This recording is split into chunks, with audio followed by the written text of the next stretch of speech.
NRI की संपत्ति पर विवाद ना हो, इसके लिए आज ही करें ये 5 जरूरी काम। भारत आए बिना अपनी प्रॉपर्टी का भविष्य सुरक्षित रखें। एनआरआई सक्सेसर प्लानिंग एक गलती और परिवार फंस सकता है कानूनी झंझट में। विदेश में बैठे बैठे भारत की संपत्ति का पूरा नियंत्रण कैसे रखें। एनआरआई की संपत्ति, वारिस और कानून, जानिए क्या है सबसे सुरक्षित तरीका।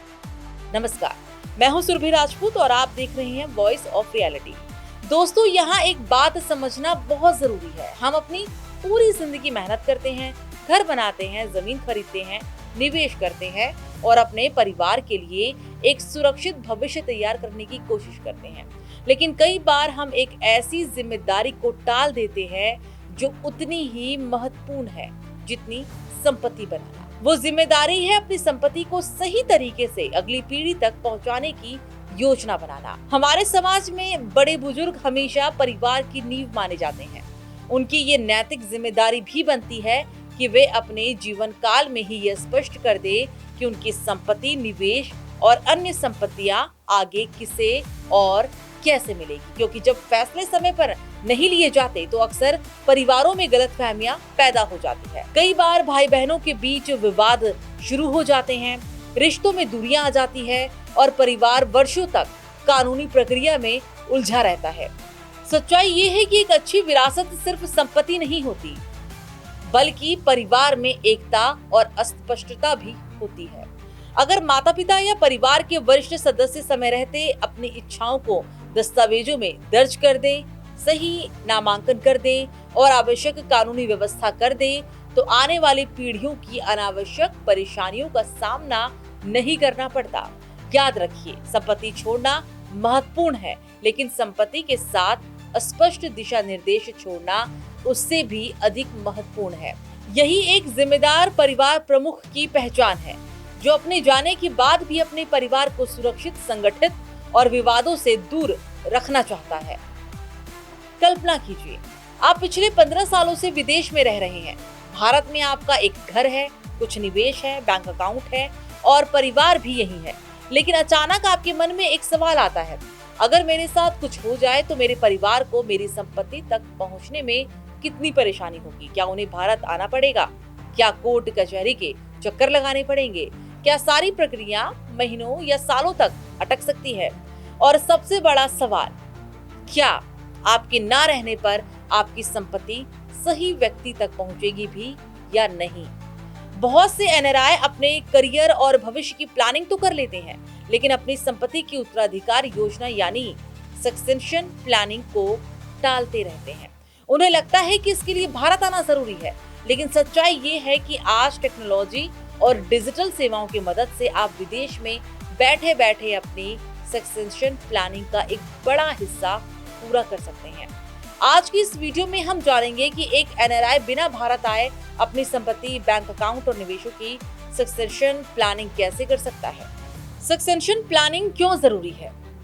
सबसे पहले समझते हैं सक्सेशन प्लानिंग आखिर है क्या। सरल भाषा में कहें तो ये एक ऐसी योजना है जो तय करती है कि आपकी संपत्ति, बैंक बैलेंस, निवेश और अन्य एसेट्स आपके बाद किसे और कैसे मिलेंगे। अगर कोई योजना नहीं बनाई गई तो परिवार को कई समस्याओं का सामना करना पड़ सकता है, जैसे उत्तराधिकार प्रमाण पत्र, कोर्ट प्रक्रिया, दस्तावेजों की जांच, पारिवारिक विवाद और कई बार ये प्रक्रिया वर्षों तक चल सकती है। विदेश में रहने वाले एनआरआईज के लिए ये और भी महत्वपूर्ण हो जाता है, क्योंकि दूरी के कारण दस्तावेजों और कानूनी प्रक्रियाओं में अतिरिक्त चुनौतियां आ सकती हैं। इसलिए समय रहते तैयारी करना बेहद जरूरी है। पावर ऑफ अटॉर्नी सबसे महत्वपूर्ण हथियार। अगर आप भारत नहीं आ सकते तो सबसे प्रभावी विकल्प है पावर ऑफ अटॉर्नी यानी कि POAI। पावर ऑफ अटॉर्नी एक कानूनी दस्तावेज है जिसके माध्यम से आप किसी भरोसेमंद व्यक्ति को अपनी ओर से कार्य करने का अधिकार देते हैं।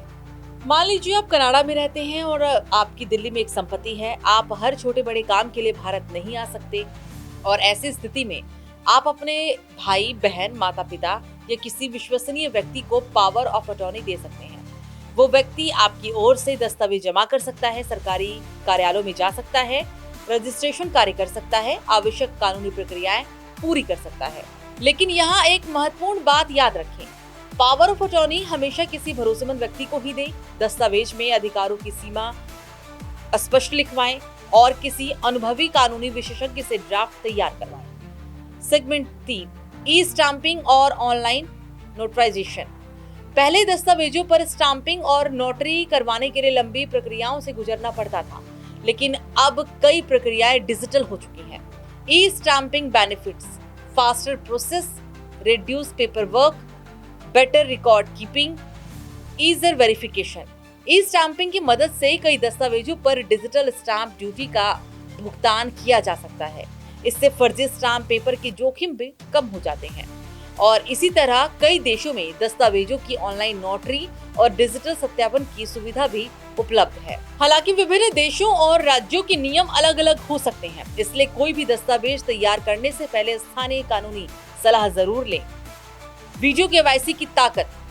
कुछ साल पहले तक बैंक अकाउंट खोलना, निवेश करना या कई वित्तीय सेवाओं का लाभ लेना एनआरआईज के लिए काफी मुश्किल था, लेकिन अब वीडियो केवाईसी ने इस प्रक्रिया को आसान बना दिया है। वीडियो केवाईसी के माध्यम से आप विदेश में रहते हुए भी कई वित्तीय संस्थाओं के साथ अपनी पहचान सत्यापित कर सकते हैं। इससे बैंकिंग सेवाएं, निवेश खाते, वित्तीय रिकॉर्ड अपडेट जैसे कार्य काफी सरल हो जाते हैं। एग्जाम्पल के तौर पर मान लीजिए दुबई में रहने वाली सीमा जी अपने बैंक रिकॉर्ड अपडेट करना चाहती हैं। पहले उन्हें भारत आना पड़ सकता था, लेकिन वीडियो केवाईसी की मदद से ये प्रक्रिया दूर बैठकर पूरी हो सकती है। Segment 5, digital estate planning tools. अब बात करते हैं एक ऐसे विषय की जिसे अधिकांश लोग नजरअंदाज कर देते हैं, डिजिटल एस्टेट प्लानिंग। आज आपकी संपत्ति सिर्फ जमीन या मकान तक सीमित नहीं है। आज हमारे पास कई डिजिटल एसेट्स भी मौजूद हैं, जैसे ऑनलाइन निवेश खाते, डिजिटल वॉलेट, महत्वपूर्ण दस्तावेज, क्लाउड स्टोरेज, ईमेल अकाउंट। इन सभी का रिकॉर्ड व्यवस्थित रखना बेहद जरूरी है। एक सुव्यवस्थित डिजिटल रिकॉर्ड आपके परिवार के लिए भविष्य में कई समस्याओं को कम कर सकता है। सही प्रतिनिधि कैसे चुनें? सक्सेशन प्लानिंग का सबसे महत्वपूर्ण हिस्सा है सही प्रतिनिधि का चयन। कई बार गलत व्यक्ति का चयन भविष्य में विवाद पैदा कर सकता है, इसलिए किसी ऐसे व्यक्ति को चुनें जिस पर आपको पूरा विश्वास हो और जो आपकी इच्छाओं को सही तरीके से लागू कर सके। तो आज हमने जाना कि एनआरआई होने का मतलब ये नहीं कि सक्सेशन प्लानिंग के लिए आपको बार बार भारत आना पड़े। आज power of attorney, E stamping, online verification, video KYC और डिजिटल एस्टेट प्लानिंग जैसे विकल्पों की मदद से कई महत्वपूर्ण प्रक्रियाएं दूर बैठकर पूरी की जा सकती है। याद रखिए, संपत्ति बनाना महत्वपूर्ण है, लेकिन उसे सही तरीके से अगली पीढ़ी तक पहुंचाने की योजना बनाना उससे भी ज्यादा महत्वपूर्ण है। अगर आप एक एनआरआई हैं और भारत में आपकी संपत्ति या निवेश है, तो आज ही अपनी सक्सेशन प्लानिंग की समीक्षा कीजिए, क्योंकि सही समय पर की गई तैयारी भविष्य की बड़ी परेशानियों को रोक सकती है। मिलते हैं अगले एपिसोड में और एक महत्वपूर्ण रियल एस्टेट विषय के साथ। धन्यवाद।